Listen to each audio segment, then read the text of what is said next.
Welcome to the Ortho Joke Podcast, a joint production of the Journal of Bone and Joint Surgery and Ortho Evidence. Join hosts Mohit Bhandari and Marc Swankowski as they discuss current topics and publications in the world of orthopedics and beyond. Well, good morning, Marc. We are here again on another, well, at least in Canada, it's a sunny Tuesday morning. How's it for you?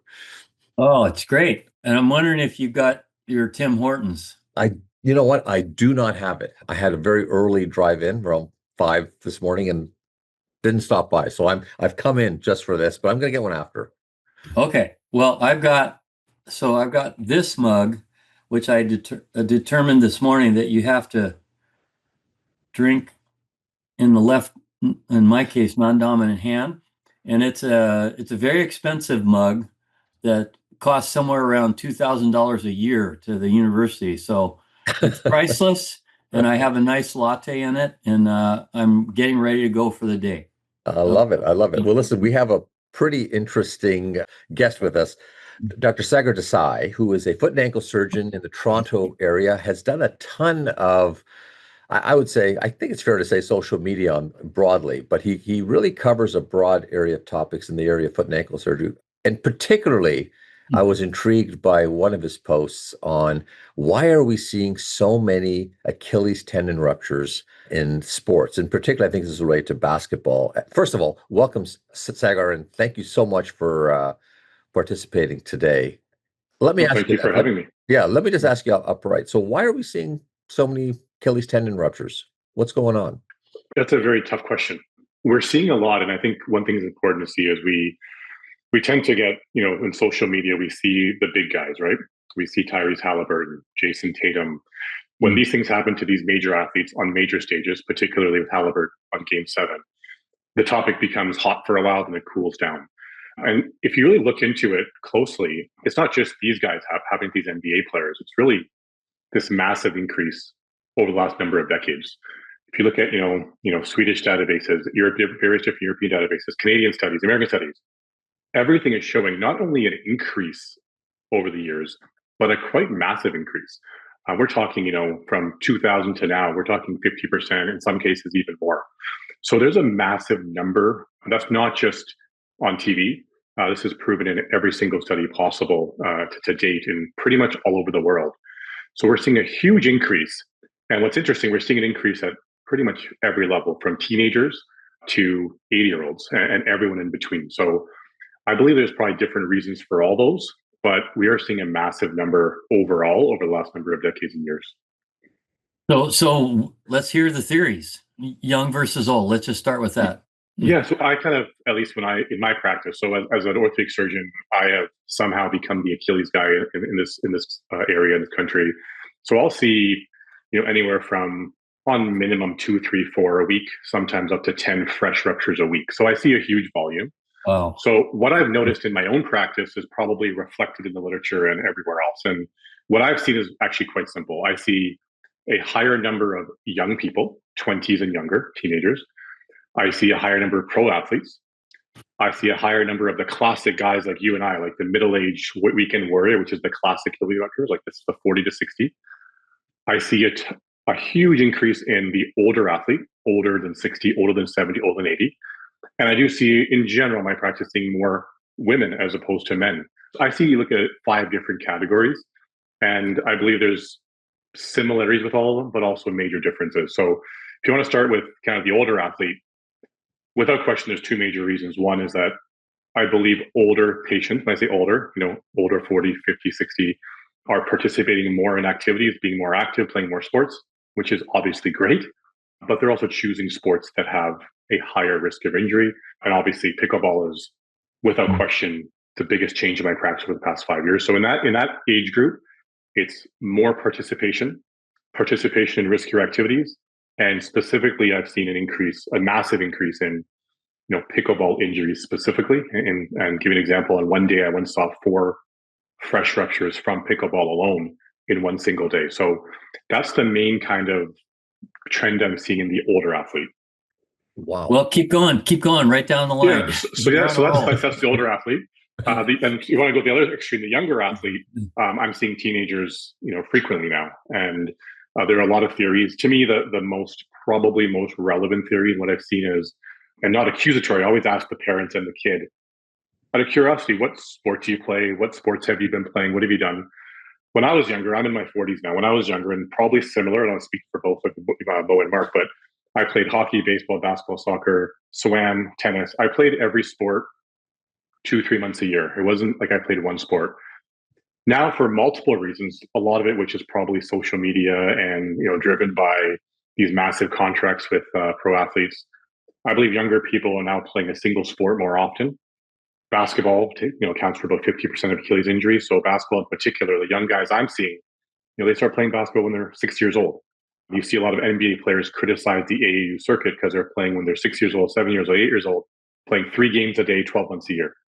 So now you're basically, putting stress on a young body on the same hard surface 12 months a year instead of, mixing things up a little bit. And I believe in that younger patient population, to me, that's probably the biggest thing I'm seeing in terms of incidence of ruptures is just based on, the single sport specialization. Okay, so that covers sort of the very young and sort of the elderly, Yeah, the athlete. Yeah, so let's just talk about basketball because that's the big hot Sure. topic, right? Yeah. So many people have reached out to me about Tyrese and Jason Tatum. So in basketball, I think there's multiple reasons. Number one, if you look at again the 8 Achilles ruptures this year in basketball. So first of all, let's put that in context. From 1990 until last year, in a 33-year period, they document 45 ruptures, but technically 3 of them were not complete. So let's say 42 ruptures over 33 years, which accounts for about 1.2 whatever, one per year. And never in one single year in 33 years has there been more than 3. Put that to this year, obviously this could simply be just a blip on the radar, right? This is not a trend. It's just this year there was 8, which became a big topic. If you look at those 8 players, they were all American players. And in general, if you look at the characteristics of their careers, they've all played, like we just talked about, at a very young age in the AAU circuit. So number one is just wear and tear chronically. Number 2, again, specifically looking at the professional athlete. Let's just use Tatum and Tyrese Halliburton as examples. One thought process is both guys play on good teams. They play a lot of games. They play late in the season. They went to the playoffs. Both guys went and played in the Olympics. So it's just a lot of demand in a short period of time. Number 3, if you look at, I played basketball back in the day. I played 25 years ago, and my heyday was when Kobe and Shaq were playing. And just the style of basketball has changed so drastically in the past 20 years. And everyone who follows basketball knows this is we no longer have that Shaquille O'Neal guy who stands in the post. We throw him the ball. He stands there. Everyone spaces out and watches him. The game has evolved so much now that even the centers now can shoot. Meaning, if you look at the style of play from, you can go back to the 80s, 90s, 2000s even, it was much more condensed, a lot less movement, and a lot more mid-range play versus now, since everyone is so skilled, everyone can shoot. So if you look at graphs from before and after, the spacing is so much greater. So again, this is the NBA, their data is actually pretty crazy what they look at. They look at miles run per game, miles run per player, number of passes. Everything suggests a wider open style of play. This court is spread because everyone can shoot and everyone is skilled. They run more, they pass more, and all that leads to more wear and tear, but also more importantly, with this spread out style of play, there's a lot of driving to the basket, kicking to a shooter, and now everybody can shoot. So now as the defender closes, that's one push-off event, which, this false step causes these Achilles ruptures. And then if the shooter doesn't shoot, they're driving to the basket, there's another push-off event. So these quote unquote false steps happen all the time, right? So not only do you have a spread out style of play, guys are more skilled, so they're moving more and they're just pushing off more. So those are kind of some key reasons why I believe that, the style of play, the volume of play, the pace of play, everything kind of leads towards more degeneration, more stress in the tendon, and more quote unquote, false steps, pushing off, which increases the risk. And then there's obviously, they talk about shoes. There's a lot of discussion on shoes and how does shoes impact. And if you really kind of critically look at it without getting through a lot of detail, if you look at the shoe design now, a couple different factors are thought to increase the risk of rupture. Number one, players want to be a bit lower to the ground now. So if you look at a general shoe, if you look at the distance from the back of the heel to the front, that distance, if it's less than technically 6 millimeters, biomechanically there's more stress in the tendon. If it's more than 8 millimeters, biomechanically less stress in the tendon. But more players want to play with a less kind of toe to heel distance, meaning there's more stress in the tendon, more forefoot dominant play. So does that play possibly, right? So we have so many potential reasons, and all of them cumulatively add up into just an increased risk. And again, just to point out, 8th this year could have simply been an anomaly. If we see that next year and the year after, then that's true. There's a true finding, but for now, it's just a trend. For now, it's just a blip in the radar. So it sounds to me like you're implicating micro trauma / pre-existing disease across the spectrum. Do I have that correct? Yeah. So if you look at studies that have looked at Achilles ruptures and taken samples at the time of injury and looked at it under a microscope, it depends on the study, but some studies show up to 97% chance of having some degeneration of the tendon, meaning there's some pre-existing disease when these guys ruptures, which is not surprising for these NBA guys, not surprising for me and you, but it gets more surprising when it's a 17-year-old or 15-year-old that there's some degeneration present. So there's certainly that chronic wear and tear over the number of years because of volume. And then the question becomes style of play and volume of play with these high-level players on top of that kind of more acute degeneration. So both kind of play a big role. Is there any guidance around prevention at this point? I mean, obviously you're seeing it from across the whole spectrum. So what do you tell, and I'll quote and say the average patient, but there is no average patient from the way you described it. But is there a specific narrative you're using at this point? Are we resting the athletes more? Should we be resting the athletes? But if you're a weekend warrior, what are you telling them? Yeah, so for the athletes, it's an interesting question. And Adam Silver, the commissioner, has talked a lot about, this, load management, right? Right. Players sitting out extra games. Well, I think the data is pretty convincing, at least the data that the NBA is putting out, right? I said load management or resting players does not necessarily equal less injuries. That's been shown pretty definitively, I believe. So the question becomes like, how do you tell a pro basketball player how to decrease risk of injury? I don't know what that is. Number one, shoes potentially. Number two, adequate rest. Number three, hydration. Theoretically, there's a tie. Number four is just this rehabilitation of Achilles injuries before the injury happens, meaning you're working on strength, you're working on the kinetic chain, you're working on flexibility, you're working on all those things cumulatively, theoretically decrease the risk. Now, in the average person, like let's say myself as a middle-aged former athlete, it's not a popular statement, and I've taken a lot of heat on social media for telling people not to play pickleball. But I personally exercise every day, sometimes twice a day, but I avoid specific activities that are high risk for injury. That sounds kind of obvious, right? But pickleball is a high risk injury. It's a high risk for injury based on the nature of the play. So avoidance of specific things with high risk injury, but they focus on things with lower risk is what I preach. But people love playing pickleball. That's the only way they get exercise. Like, how do you tell someone not to exercise? You know what I mean? So it's that becomes a little challenging. And are all these patients being offered surgery? I can't imagine everyone's getting surgery. And if you look at sort of, I'll quote the Canadian Journal of Surgery. Brad Petrozor, one of our faculty here at McMaster, had written a piece where he starts off saying, evidence clearly supports non-operative management, ... And then goes on to talk about, that non-adherence to some of these EBM principles may be related to, specific groups. You're obviously seeing a very unique group of individuals, sort of, in some cases, the high performance athlete, but also, again, those who consider themselves athletes, even if they're doing it as a hobby. How do you manage them? Or what's your, I guess, simple approach, if there is such a thing, in helping them to sort through this? That's a good question. So I read that article and actually made a post on it, but I stopped because I thought it was a little misleading. Because and I think you and Brad actually went on your podcast and explained this actually very nicely. Without question, the clinical studies, and I would debate anyone on this because I've read every paper 100 times. Lower risk of re-rupture, without question. I don't think that's even a question anymore. More strength, whether that's clinically significant, debatable, and a faster recovery.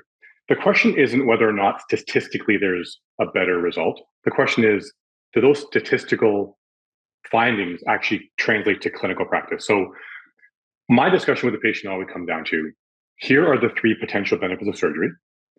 Here is the downside of surgery: the risk of the anesthetic, the risk of the block, the risk of all those surgical risks. and ultimately give them the choice between the two and say, well, in your situation, here's what I would recommend based on, and ultimately with minimally invasive techniques, the surgery that I do now is, without exaggerating, it's a local anesthetic. They stay awake. They're in and out of hospital within the hour. The surgery takes 10 minutes. The risks are exceedingly low. I give them all those risks, but ultimately it's still not zero risk. And I give them a choice of whether they want surgery or not. So in my specific practice, it's very skewed towards surgical simply because people come to me for surgery. But if you look at let's say my patient population coming directly from the emergency department, which is very small, I'm operating on less than half.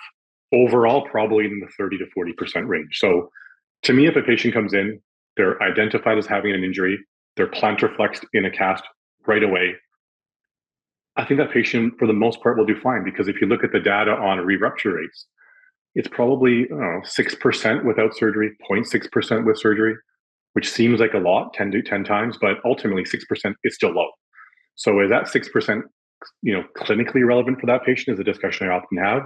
And ultimately, in my average patient who never met me before, who didn't come to find me for surgery, and they're treated properly right away, I think non-operative treatment is still very effective. And I'll maybe ask one follow-up here, Marc, too, to Sagar. Sagar, so you offer surgery to an athlete. What's your counseling on return to sport, but particularly return to pre-injury level ability to compete? And I'll start off by saying, just a quick look of what's happening in literature suggests they don't get back to full, I guess, abilities or full function. It's, ranges. I mean, it can range pretty low to maybe 70, 80%. Am I accurate there, or? Yeah, so the problem with professional sports data is that the numbers are so small, right? So if you look at the NBA data, there's probably 50 ruptures in the past 35 years. You can't really conclude specifically based on any of that stuff. But ultimately, the NBA, 30% or so never play again. People don't realize, I see, NBA draft picks and their second round draft picks, these borderline guys, people have never heard of them because they never made it, right?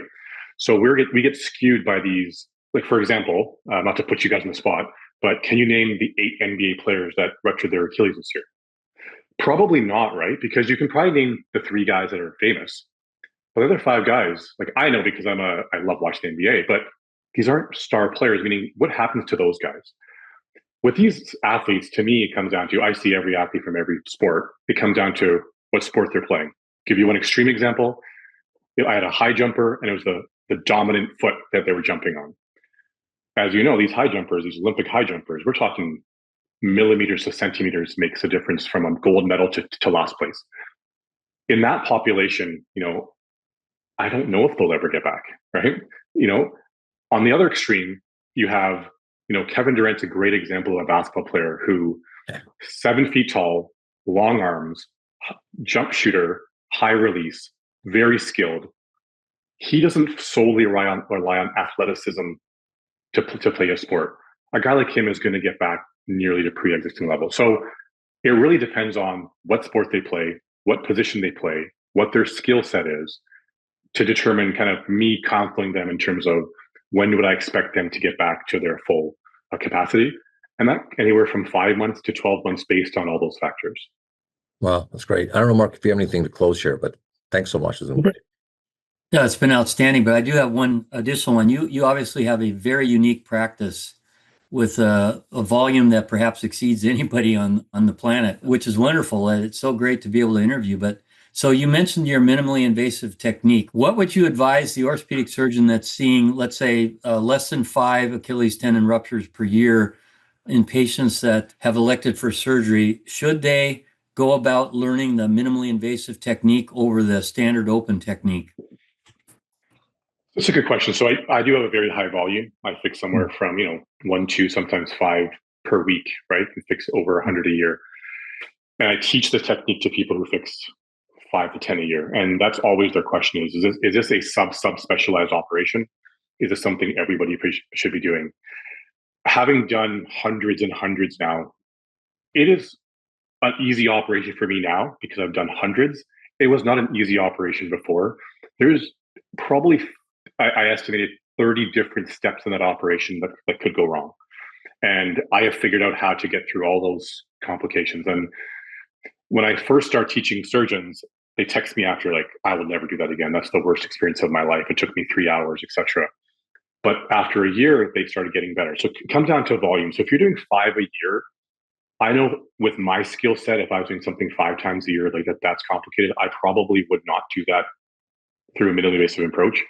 I think a patient would be better served if you just did an open approach, a standard end-to-end repair. Because I think a good open approach is still better, and I don't have any data to support this, it's still better than someone fumbling through an MIS operation. So ultimately, I think the teaching that I go out, and I travel and teach this to all different types of groups, the most common thing that they have suggested after I teach them is maybe we should have one champion in this group that does this the most often, and the rest of us aren't going to do it.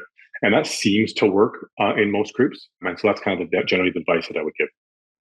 Really appreciate your wisdom on that. Thank you. Thank you. Yeah, again, Sagar, thank you so much for taking time with us. Clearly, you've thought deeply about this, and you've got certainly lots of experience. I can't imagine this is the first and last time you'll be joining us. So we're going to keep an eye out. And if you have any topics of interest you want to share with us, it's an open door for you here at Ortho Joe. So thanks again, Sagar. Great to see you, Mo. Thanks. Nice to meet you, Mark. Take care, guys. Bye-bye.